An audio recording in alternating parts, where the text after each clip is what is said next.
joven, viejo, mediana edad, lo que tú quieras, puede hacer lo que quiera, puede compartir. Es más, llegaron a tal punto de sofisticación que si tú no quieres comer en las diversas cafeterías que hay ahí, tienes cocinas donde tú puedes preparar tus propios alimentos.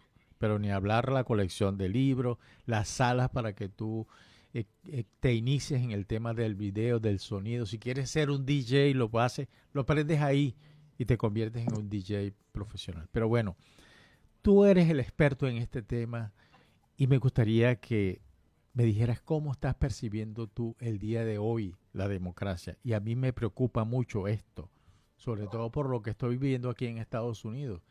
Estados Unidos es una de las democracias más antiguas de América y sin embargo también se ve amenazada por eso. Gracias, gracias, Tocayo. Ojalá fuese experto, ojalá pudiese ser lo suficiente, pues, tener la suficiente pericia e incluso para hallar las soluciones a los problemas que está padeciendo la democracia de manera universal, porque como muy bien lo dices, hay una sobresimplificación de los procesos políticos que soslaya la idea misma de la democracia, la deliberación, la tolerancia, el respeto mutuo y las maneras de solventar las diferencias, que es a través de la consulta popular, de la consulta ciudadana. E incluso, discúlpame, cuando hiciste referencia a la biblioteca, esta tan sofisticada, más bien me pareció que era tan exótica para nosotros los venezolanos como la Agencia Espacial Internacional, que tiene ahora al frente una italiana como comandante. Y son noticias que a nosotros nos llegan como algo exageradamente exótico. En la Venezuela, donde en nombre de la democracia, antes se le llamaba democracia popular, después se le llamó democracia, en esta temporada de siglo se le ha llamado democracia participativa, se le ha adjetivado de 10.000 formas, pero lo cierto es, como decía un autor extraordinario como Serrayol, que son los poderes salvajes que se imponen e incluso determinan el carácter iliberal de una sociedad. Por supuesto, si existen manifestaciones preocupantes en países de una larga tradición democrática, como es el caso de Estados Unidos. De igual manera, la angustia se vive en América Latina, donde hubo países como Venezuela, con una comprobada y exitosa experiencia democrática.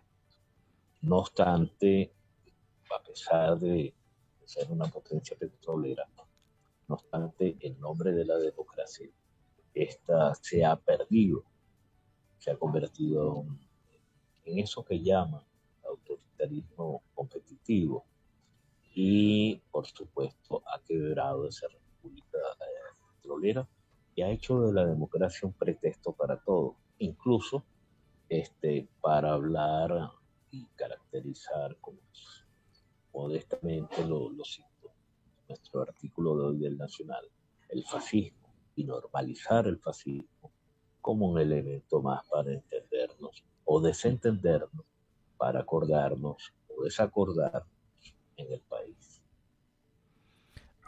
Sí, yo te decía que a mí me preocupaba que se hablaba solamente de izquierda y de derecha, y en algunos casos se habla de Así es. centro, pero no se habla de otras cosas. Y en mí, tú sabes que yo soy un gran admirador de Winston Churchill. Como, A mí me parecía que, y me sigue pareciendo que fue un gran líder, y sobre todo un gran líder en momentos tan complicados como fue la Segunda Guerra Mundial. Y nunca olvidaré su discurso donde le prometió al pueblo inglés sangre, sudor y lágrimas, pero había que acabar con el fascismo, con el nazismo. Y el pueblo lo siguió, Pero hoy vemos que, es decir, como tú dices, bueno, hay la democracia representativa, participativa. Oye, pero estamos en el mismo lugar, que es lo más grave, y en algunos casos peor. Así es. Fíjate, en Nicaragua son mucho más, más audaces. Ahí no hablan de ni de izquierda, ni de derecha, ni de democracia, ni nada. Aquí vemos a un expresidente que intenta lanzarse en las próximas elecciones presidenciales, aun cuando alentó casi un golpe de Estado aquí en Estados Unidos. Eso es inolvidable. Y así en el mundo, pero sin embargo, cuando yo te hablaba de esa biblioteca, simplemente era para referirme a que, oye, ese socialismo de Finlandia, ese es el que yo quiero. Así es. Bueno, existen experiencias frustradas, experiencias exitosas, experiencias que se disfrazan de éxitos y experiencias que se desean propagandísticamente triunfales. Insisto en la idea de este triángulo maldito de la América de hoy, del hemisferio, que es Cuba, Nicaragua y Venezuela, donde se exhiben y se presentan como una vitrina de las grandes conquistas populares, del protagonismo y de la participación, donde de nuevo, insisto, existe una sobresimplificación del discurso político que nos remite a la diada famosa de izquierda y derecha, donde incluso hay quienes pretenden ser radicales de centro. Entonces, esto es un batiburrillo, es una mezcolanza que depende mucho de la calidad del liderazgo propulsor de la vida democrática. Mencionabas a Churchill, yo sé de tu admiración por Churchill. Y en estos días que ha estado de moda el tema británico por razones obvias, eh, alguien me comentó, un amigo me comentó, que también una de las hazañas de Churchill, del opositor Churchill, de la persona que iba contracorriente, fue salvar a la monarquía británica, que estaba hundida en el lodazal del desprestigio, incluyendo a un rey abiertamente simpatizante del nazismo. Pero esta fuerza moral que significó Churchill estuvo labrada en convicciones muy profundas, en el coraje, en el estudio de las realidades e incluso en la visión que tenía de un futuro que no le era precisamente muy bondadoso para los británicos. No obstante, pudo sortear las dificultades. Nos interrogamos entonces ahora sobre la democracia y los líderes que la promueven o dicen promoverla, donde incluso podemos dudar del carácter del liderazgo que ellos mismos se dan, porque niegan precisamente las cualidades y características, digamos, escolares, elementales y básicas de la vida democrática. Sobre todo en un país que es un dato frecuentemente olvidado, como Venezuela, que nació de un Congreso Constituyente, nació de la deliberación, incluso de un proceso censitario, no importa, de electoral, no importa, pero era un punto de avance para la época. Incluso hay historiadores y existen papeles todavía que esperan por historiadores en el Archivo General de la Nación, donde dan cuenta para la selección de los diputados de 1811, por una parte del voto incluso de esclavos libres que pudieron sufragar. Y además, no solo de la existencia de la sociedad patriótica, sino de numerosísimos clubes que todavía esperan por el investigador para aclararnos, no para dar una versión idílica tampoco, pero sí para aclararnos que tratamos nosotros, nacimos como república independiente gracias a un esfuerzo, digamos, de acuerdo con las circunstancias, de un esfuerzo democrático. Sí. Tocayo, me gustaría que fuéramos a una pausa y ya Muy regresamos, bien. pero me gustaría que en el próximo segmento conversáramos sobre algo que esta gente autoritaria utiliza como ropa, que es un proceso electoral, como que si eso fuera exactamente la democracia. Nada más. De ahí en más viene cualquier cosa que se le antoje al líder de turno, en primer Así lugar. es. Y en segundo lugar, quisiéramos también que habláramos, bueno, democracia no la impone solamente el líder de turno, no, es la sociedad que tiene que estar convencida sobre eso. Pero me gustaría que habláramos sobre esos dos temas para que aclaráramos a los que nos están escuchando de lo que eso significa, de la Muy, magnitud y de la importancia del tema que estamos hablando. muy bien. Vamos a Gracias. una pausa y ya regresamos. Ya 477-3036.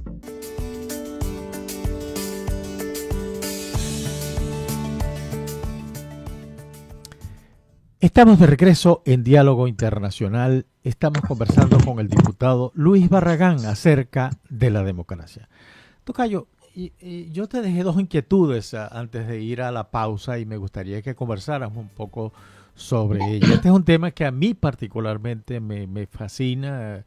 Vivo pendiente de lo que está sucediendo en el mundo en cuanto al tema de la democracia. Creo que es... Y, este es un tema que me apasiona. Cierto, cierto. Y además señalaba dos puntos importantísimos que quedaron pendientes. Sí. El uno apunta a lo que se ha dado a llamar el autoritarismo competitivo. Incluso es una tesis de Levitsky, de Wade, de muchos años atrás, versionada de distintas maneras. Digamos, intentando ser didácticos, hablamos de procesos electorales, de simulación, de jornadas electorales aparentemente libertas, donde el régimen, por supuesto, las convoca los comicios, pero se encarga no solo de trampear los resultados, sino que a veces no necesita siquiera de hacer trampa, porque ejerce una represión sistemática y selectiva sobre la oposición, altera incluso arbitrariamente las reglas de juego y además abusa del poder estatal. Esto, a rasgos generales, tratando de ser didácticos, es el modelo que propulsó plebiscitariamente Chávez Frías en Venezuela y fue perfeccionado con el tiempo, porque además requiere del aporte monetario y del sostenimiento financiero de ciertos sectores de la oposición que le hagan el juego. Entonces hay una simulación a veces no es necesario ni siquiera alterar o forjar los resultados electorales, porque la disposición de los centros de votación son totalmente arbitrarios por el organismo electoral, que además cuyos rectores tienen por origen el mismo partido de gobierno. El actual presidente, creo que de apellido Calzadilla, porque casi no se le ve en los medios, juega mucho, con muy bajo perfil, fue ministro de Cultura, para más señas, de régimen. Entonces, a veces la propia disposición, una persona que vota normalmente en una jurisdicción, en Caracas perfectamente el día de la votación puede aparecer en Valencia, puede aparecer en Cumaná, este juego con el padrón electoral, con el listado, es lo que le permite garantizar el resultado electoral. Pero eso también hace aguas, porque es de tal manera la situación minoritaria, es una ínfima minoría, aunque armada, que ahora se ha requerido de hacer trampitas y trampotas. Entonces, es más Martí, por ejemplo, que eso es un tema que queda, que llegó el momento que siempre con su tecnología había favorecido al rey. Ahora, en el caso de Maduro Moros, Martí se fue y todavía está pendiente de dar una explicación profunda de las trampas triquiñuelas que hizo en el país. Entonces, esto es un aspecto importante, la simulación de la vida democrática que no es tal, la celebración de elecciones que no son democráticas porque automáticamente no significa, no son equivalentes. Y el otro aspecto también que el tocayo dejó pendiente nos apunta a la sociedad civil. La vida democrática no solamente se da, en la sociedad política, haciendo aquella vieja distinción entre sociedad política y sociedad civil, sino se da en las bases ciudadanas, se da en las asociaciones vecinales, en los colegios profesionales, eh, bueno, por supuesto, en los clubes recreacionales. Por supuesto que esto también está interdictado por el régimen. Hay colegios que han querido hacer elecciones y no han podido porque pretende el régimen que las haga con el CNE Sí. desde hace muchos años, al igual que las universidades que no han podido elegir a sus autoridades. Existe medidas cautelares que impiden, dictadas por el TCJ del régimen, que impiden la celebración libérrima de los comicios en los colegios profesionales, en las universidades y en cuanta expresión haya de la sociedad civil. Las juntas comunales, las comunas, hoy en día prevalecen por encima de las asociaciones de vecinos. Incluso valga también destacar asociaciones de vecinos que tampoco estaban muy caracterizadas por un juego libre de ideas y por una selección de sus dirigentes de manera limpia, pero que con este régimen ha quedado reforzado y se eternizan esas juntas directivas y que están siendo desplazadas, dramáticamente desplazadas por estas juntas comunales.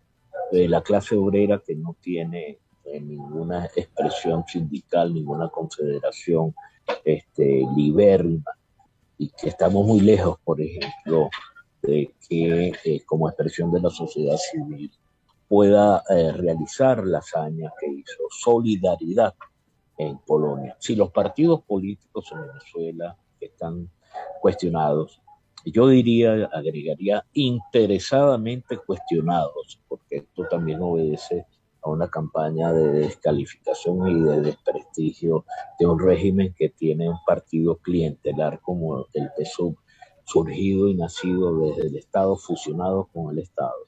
Si los partidos políticos no responden a las exigencias ciudadanas, lo obvio, lo lógico, lo recomendable es que sería que la sociedad civil y sus organizaciones jugaran un rol muchísimo más estelar, pero esto tampoco se da en un clima de censura, en un clima de represión. Por supuesto, adulterando la noción y la idea misma de lo que es la democracia. Y la democracia, especifiquemos, de carácter liberal, con las libertades públicas indispensables, con la división de los órganos del poder público, con todas esas características que hemos olvidado en nombre de la demagógica democracia protagónica y participativa que ha permitido monopolizar el poder a esta gente por más de 20 años. Tocayo, fíjese, uno puede ir desde el caso de Venezuela, pero ir a otro extremo de América Latina. Y ese Sí. extremo es el caso de Chile, por ejemplo, Uh, que había venido siendo un país que muy admirado por todos nosotros, había logrado incluso sacar una cantidad enorme de gente de la pobreza que los llevó hasta la clase media en un régimen, en un sistema democrático, diríamos, bastante fuerte. Eso pasó después de esta dictadura tan terrible como fue la de Pinochet, que venía funcionando con una constitución que fue elaborada durante ese régimen dictatorial, pero sin embargo, con todo ese régimen, yo entiendo, hay un techo que la clase política no vio en Chile, que no le permitió avanzar más a la sociedad y que eso causó, no les, no les estaba dando las posibilidades de un país que iba en camino a ser un país desarrollado como debe ser. Facilidades en la educación, porque la educación es paga y además costosísima. La salud, esos esquemas de pensiones que venían funcionando y que en el fondo generaban una cantidad de dinero, pero la gente se sentía como que sí, bueno, estamos tirando ese dinero en el fondo sin tener ningún beneficio. Es decir, todas esas cosas. Pero vemos como la sociedad chilena se volcó y le dio el 60% de los votos al actual presidente Boris. Y en escasos 3 meses él llegó a tener 30% de popularidad, y eso es raro. Y con problemas encima que lamentablemente uno dice, bueno, en Chile vuelven a estar en entredicho la solidez de las instituciones. Un presidente que realmente muy joven, cosa que me parece grandioso, la juventud es sinónimo de creatividad, de originalidad, de un montón de cosas, pero sin embargo ahí no vemos eso. Vemos que en el futuro, ojalá y que yo me equivoque y que y que nunca suceda, pero vemos que posiblemente haya un retroceso. Y lo mismo sucede con Colombia. Colombia en 200 años nunca había tenido un gobierno de izquierda y ahora tiene un gobierno de izquierda que vemos que va más hacia atrás que hacia adelante. Entonces, así es, así es. Incluso, explíquenos qué está perdón, pasando en todo caso, porque es decir, entiendo que el estado de bienestar, yo entiendo todo eso, pero ¿qué pasa? Nosotros también lo tuvimos. Hubo épocas en Venezuela que teníamos un estado de bienestar y podría servir de plataforma, pero no llegamos allá. La plataforma la desperdiciamos. ¿Qué pasó? ¿Qué pasa en esos ejemplos? comparto plenamente lo que tú dices, Tocayo. Comparto plenamente. O sea, has respondido por mí, incluso las preguntas, porque de verdad que tengo las mismas inquietudes.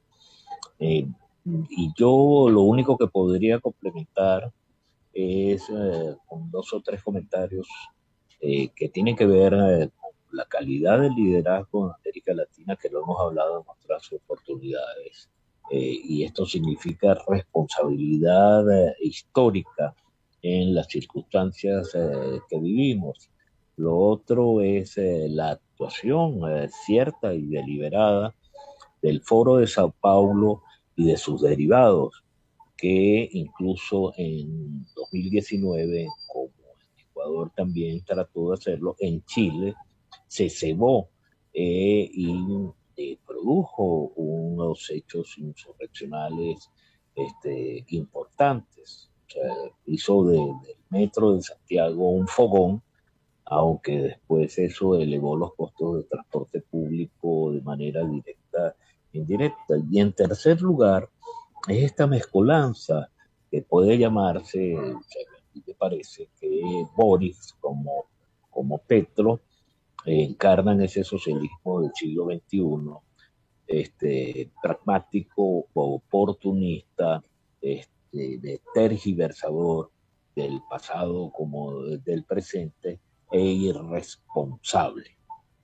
Me parece que lo que ha ocurrido en Chile es trágico porque además la sociedad, una una economía de libre mercado exitosa que, como tú bien dices, estaba orientando al país hacia el desarrollo, pero que además hubo un consenso sobre las más importantes y necesarias reformas que la ciudadanía chilena exigía. Y abusando de esa confianza, de la confianza ciudadana, lograron realizar lo que en un artículo Gustavo Coronel llamó el ladrillo constitucional, al igual como en la Constitución venezolana. Es decir, numerosísimos artículos donde se habla demasiado de derechos, pero nunca encuentran estos derechos garantías prestos a la violación. Si hubiese la madurez necesaria, por allí es el retroceso en la cultura política chilena, tendría Boris que haber renunciado. En otro contexto, haber renunciado porque casó el destino de su gobierno apenas iniciándose con el proyecto de constitución, que es todo un disparate.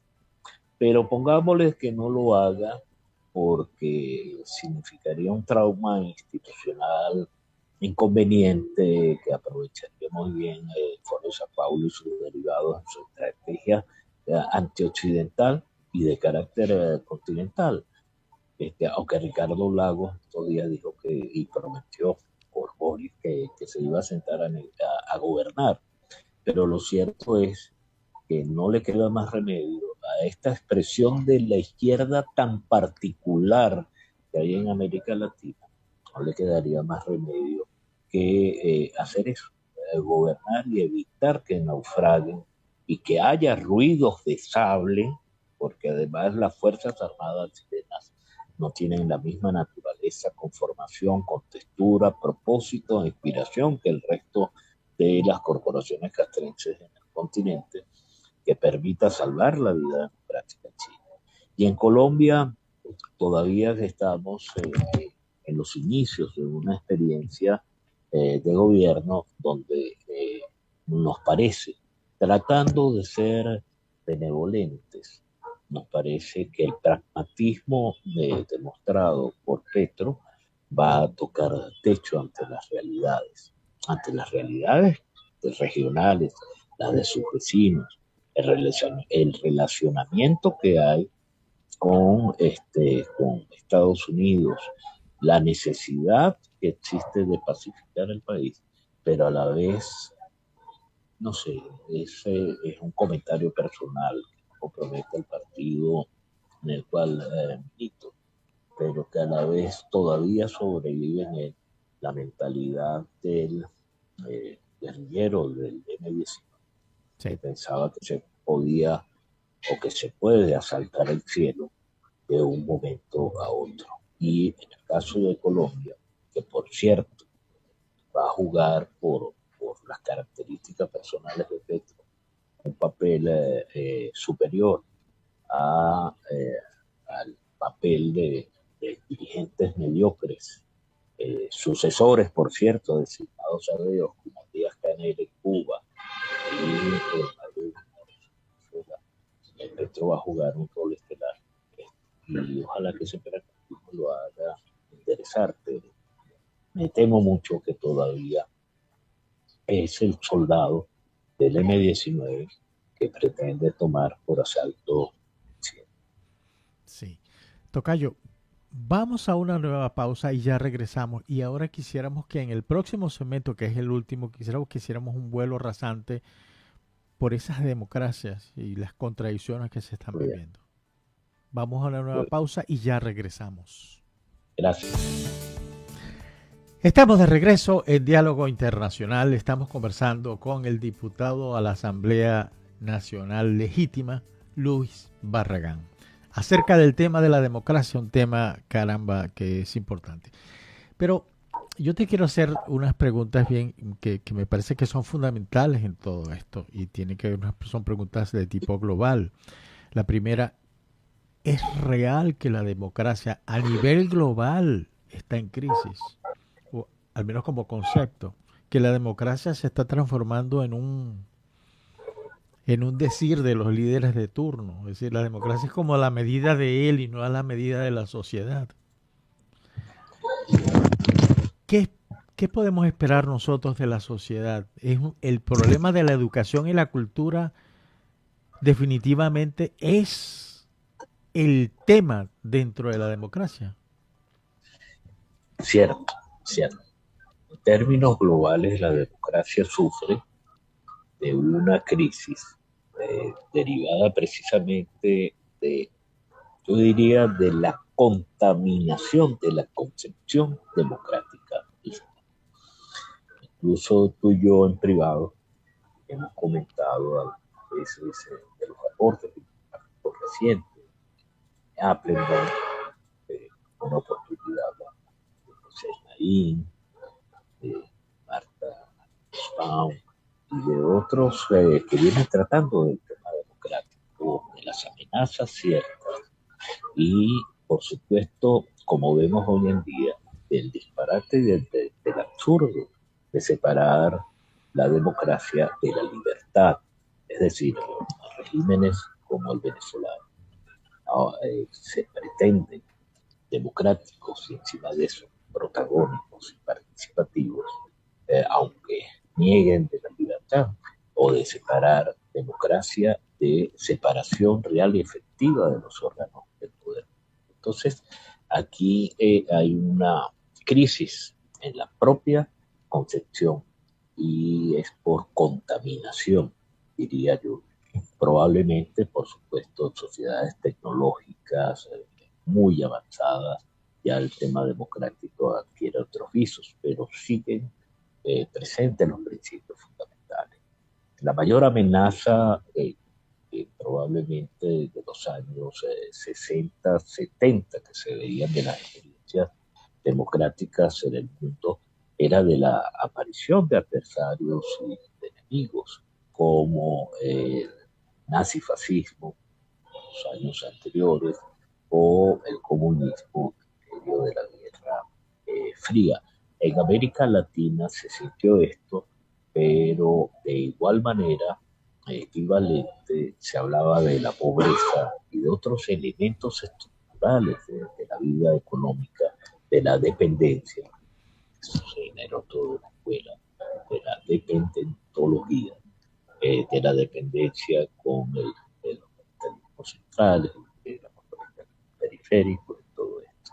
Pero tengo la impresión, la sensación de que el mayor problema de la democracia, además no es nada original esta inquietud, no reside en estos elementos citados, sino en una decidida ofensiva anti-occidental.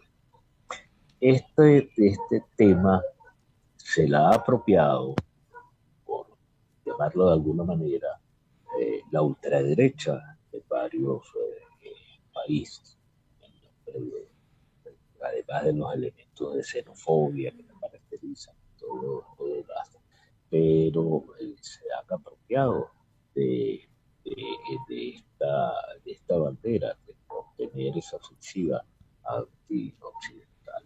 Y debemos decirlo francamente, porque esto es un tema incómodo, pero hay que decirlo con franqueza. Por ejemplo, la infiltración iraní en Venezuela y en Argentina, el terrorismo islámico. No estamos hablando de países donde, digamos, procuremos el ejercicio de las libertades religiosas y de la convivencia de distintas creencias organizadas o del ecumenismo, también predicado por el magisterio, por el Vaticano. Estamos hablando del terrorismo, de una ofensiva islámica que se está sintiendo en América, sobre todo participando en ese país innecesariamente desordenado como Argentina, bajo el peronismo y bajo las vicisitudes y la vida y la biografía personal de Cristina, que Kirchner. Estamos hablando de Italia, estamos hablando de Francia. Sí. ¿Por qué necesariamente, como dice Houellebecq en una novela reciente, creo que se llama Aniquilación, ¿por qué necesariamente la Le Pen debe ganar en Francia? O sea, que se ha abanderado además con un apoyo popular importante de estas banderas islámicas. Repito, no estamos hablando del ejercicio de las libertades religiosas, sino de una ofensiva eh, radical de islamización. Esto, obviamente, que constituye la novedad en el elenco de los enemigos de la vida democrática, que deja muy atrás a los movimientos nazifascistas y deja muy atrás a los estructurales de la pobreza y de otros elementos antes citados. Tocayo, yo me he hecho muchas preguntas acerca del tema de la democracia y se las hago a usted además.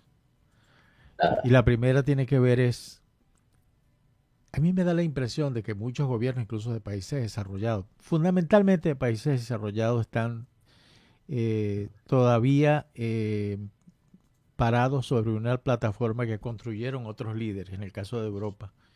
Es decir, en el caso de Europa se dio una cosa muy importante, como acá en Estados Unidos habían líderes los que condujeron a la creación de este orden internacional que tenemos, que manejaron una guerra, que manejaron a un hombre como Hitler, que al principio parecía inmanejable, pero lograron. Son líderes, muchas veces vemos eso, pero también vemos, y ese es el caso de América Latina, al menos a mi modo de entender, eh, que es decir, no existen tantos líderes como uno cree, en todo caso, porque el líder tiene como función, a mi modo de ver, de interpretar el deseo de la sociedad o del equipo que maneja. Y creo que ahí falta un poco de eso. No hay respuestas de parte de los líderes que están montados en la plataforma democrática, y es por ahí en donde la gente critica, dice, la democracia está en crisis, esto no sirve, hay que buscar otra cosa, pero no tenemos pensadores, que ese es otro gran drama en el mundo. Entonces, Fíjate que ¿hacia dónde vamos con todo esto? así es, así es. El dirigente promedio, político promedio, me gustan mucho estas expresiones, se lo dije, recuerdo aquí una vez. El dirigente político promedio, por lo menos, en América Latina, tenía la costumbre militante del hacer con el pensar. Hace rato hablabas y citabas a Churchill, o sea, no por casualidad. Churchill sí fue a la guerra, sí estuvo en primera línea de combate, estando joven, se arriesgó la vida, pero sí Churchill, el visionario político que logró eh, lidiar y salvar a su país, era al mismo tiempo un escritor insigne. Y no por casualidad, la dirigencia política acá y en el mundo es poco proclive a la reflexión. Quizás sea esto de la vida política, Sartori, todo ese tema de los medios digitales, etcétera, etcétera. Pero obviamente, digamos, tenemos unos elencos dirigenciales ágrafos, este, donde obviamente la reflexión, el conocimiento, la visión, el sueño, el compromiso, etcétera, etcétera, son factores secundarios. Pero no tenemos operadores políticos tampoco. Estoy pensando en el Kissinger que lo envían en el 69 a la China en un viaje secreto. O sea, para alguien que precisamente no tenía muy buena fama como Nixon, sobre todo como salió del poder por sus falta de escrúpulos morales. No obstante, hay que apuntar a lo visionario y digamos, la inspiración de estadistas que siempre, el estadista que siempre estuvo por dentro, y tiene un operador político como Kissinger. Tu, Tocayo, usted me corregirá, pero creo que entre no hay un Manuel Pérez Guerrero, Por pero ejemplo. Él lo conocí porque personalmente y trabajé con él bueno, además. tuviste la suerte, por eso te digo que puedes abundar sobre esto.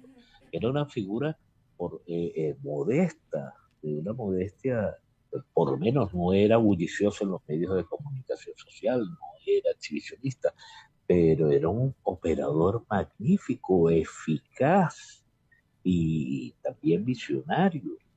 Entonces, si nosotros estamos fallando, obviamente porque las exigencias son sobre el liderazgo político y hay que ser críticos con eso y también autocríticos porque de repente salvando la distancia, por supuesto, obviamente. Esto es un ejercicio que uno puede hacer en lo personal. Uno debe estar sujeto a la autocrítica. O sea, hice yo todo lo que tenía que hacer en el Parlamento venezolano, o lo hicimos, o lo estoy haciendo. Por lo menos tengo una ventaja, que me lo estoy preguntando, pero la vanidad, la veleidad, la soberbia y la prepotencia, y no solo que se observa en la prensa del extranjero, sino también en los medios que sobreviven los portales noticiosos de una dirigencia, precisamente no va a permitir salvar a la democracia, que hay que reformularla, hay que actualizarla y hay que cultivarla y además eh, soñarla, soñar. Y los sueños se hacen a punta de realidad.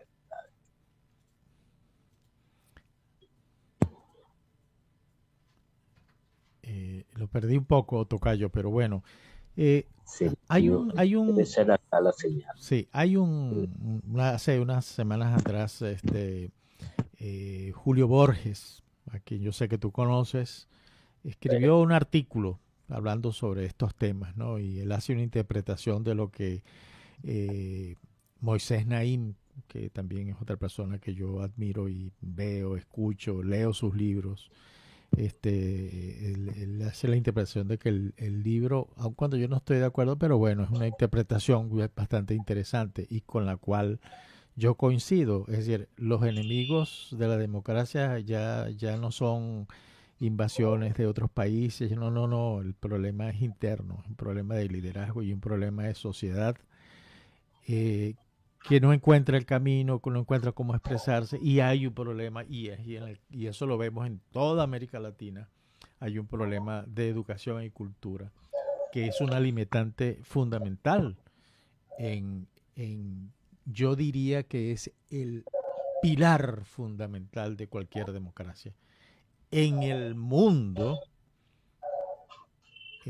los países que sufren de este tipo de problemas como lo estamos sufriendo nosotros, tienen una medida en común, tienen una característica en común, es que su sociedad no está tan preparada. Y ahora a nosotros nos toca un problema grave que tú como dirigente político lo sabes. Gran parte de nuestros cerebros, gran parte de nuestra gente formada, especializada, está dando sus frutos en otros países. Así es, así es. Este tema lo he conversado mucho este, con el profesor William Arceu, Lo conozco. que ha sido un aliado extraordinario porque le hemos dedicado en el Parlamento por todos estos años al tema de la universidad. Muchísimo tiempo, horas de reflexión e iniciativas, por cierto. Incluso muy pocas veces se sabe que nosotros introdujimos un proyecto de ley orgánica de universidades elaborado por la sociedad civil, por Aula Abierta. Y lo hemos conversado mucho, porque incluso esta quiebra de la educación venezolana en este momento resulta significativa, porque muchísimo menos hay noción en el infante, en el adolescente, en la juventud, de las más elementales, básicas ideas de la convivencia democrática. O sea, más allá de aquello que seguramente, Tocayo, tú lo viste como de bachillerato, segundo año, de una materia llamada formación moral, Así es, volar y cívica. oral y cívica, que era ¿te acuerdas? Un libro de tapa dura, Sí, por cierto, sí. era de tapa dura más allá. Pero qué casualidad tan inmensa. Nosotros teníamos 3 universidades en 1958 y finalizamos el siglo con más de 100 universidades e incontables institutos y colegios universitarios. Pero eso sería interesante investigarlo, porque el surgimiento y la aparición del fenómeno chavista, por llamar de alguna manera algo que es expresión de, de la, del rentismo sociológico, que provisionalmente uno lo llama chavista, pero eso tiene otras profundidades, otras causas que van más allá de este señor que se da. Qué casualidad que cuando hubo la crisis este, cualitativa en nuestro sistema educativo de finales de siglo, una ampliación cuantitativa extraordinaria, pero una crisis cualitativa, apareció esta fórmula en 1992, recogiendo la expresión de sectores que obviamente ya no tenían y ya no recogían los frutos de la educación venezolana. Si bien es cierto que nosotros, y esto lo hemos demostrado con un capital humano calificado en el exterior, y nos sentimos muy orgullosos, no solo porque se trate de médicos, de los intérpretes y ejecutantes de las sinfónicas, de la orquesta sinfónica que afuera muy bien parados. No menos cierto que también nos inquieta mucho de aquellos que son hijos de un proceso educativo accidentado. Y por supuesto, en estos últimos años, de aquellos que ni siquiera van a la escuela, no tienen la oportunidad de ir a la escuela, van a colegios privados, también que muy difícilmente se pueden mantener vacunados por el régimen, saboteados por el régimen, y de los que simplemente no tienen ni siquiera el vaso de leche escolar a diario. Es decir, que ya han disminuido de peso, medida y tamaño en los últimos, sobre todo en los últimos 10, 12 años, más o menos cuando apareció la crisis estructural en 2012, que después de la bonanza petrolera, esto se mantuvo inflado, resulta que ya habíamos quebrado y nos condujo al desastre humanitario que ya se anunciaba hacia 2013. Sí. Tocayo, hemos llegado al final de Diálogo Internacional. Yo le agradezco mucho el tiempo que me ha dedicado. Yo sé que este es un hombre muy ocupado, pero gracias mil por esta conversación tan grata. El agradecido soy yo porque te lo he dicho en lo personal. Entrevistarse contigo es conversar como si estuviésemos acá en el salón y podemos hablar y manifestar inquietudes, y de verdad que es bien grato siempre conversar contigo en público y en privado. Y además debo decirlo a la audiencia abiertamente. Luis Velázquez, que he aprendido muchísimo en los últimos tiempos por su testimonio de vida y por su solvencia profesional, y además por la buena persona que es. Muchas gracias, Tocayo. Muchas gracias. Y bueno, los micrófonos de la Visión Radio están abiertos para cuando usted diga. Muchísimas gracias. Un fuerte abrazo y muchas gracias, Mayerlin, por haberme acompañado en Diálogo Saludos Internacional a esta mañana. Gracias.